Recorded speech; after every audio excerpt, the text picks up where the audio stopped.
ఈ సంవత్సరం మొదట్లోనే పద్మవిభూషణ్ అవార్డు మెగాస్టార్కి దక్కడంతో ఒక్క మెగా ఇంట్లోనే కాకుండా మెగా ఫ్యాన్స్ కూడా ఫుల్ జోష్లో ఉన్నారు. అయితే ఈ జోష్ని ఇంకా డబుల్ చేసేలా మెగాస్టార్ చిరంజీవి గారు ఒక వీడియోని షేర్ చేయడం జరిగింది. ప్రెజెంట్ ఆ వీడియో నెట్టింట్లో హల్చల్ చేస్తుంది. చిరు నటిస్తున్న 156వ చిత్రం విశ్వంబర కోసం ఆయన జిమ్లో చేస్తున్న వర్కౌట్ వీడియోని షేర్ చేశారు. అందులో లాస్ట్లో రెడీ ఫర్ విశ్వంబర అంటూ ఫుల్ జోష్గా చెప్పారు. దీనితో మెగా అభిమానులకి ఈ మూవీ షెడ్యూల్లో చిరంజీవి గారు అడుగు పెట్టబోతున్నారన్న హింట్ అయితే వచ్చేసింది.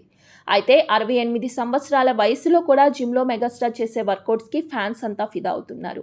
ఈ వీడియోకి రియాక్ట్ అవుతూ మెగా కోడలు ఉపాసన మై కులెస్ట్ మావయ్య అని కామెంట్ చేస్తే, నాగబాబు గారు నా ఇన్స్పిరేషన్కి మూలం మీరే అంటూ కామెంట్ చేశారు. మెగాస్టార్ చిరంజీవి గారు షేర్ చేసిన ఆ వీడియోని మీరు కూడా చూసేయండి. ఈ వీడియో నచ్చితే ప్లీజ్ లైక్ చేసి మరిన్ని లేటెస్ట్ సెలబ్రిటీ అప్డేట్స్ కోసం ప్లీజ్ డు సబ్స్క్రైబ్.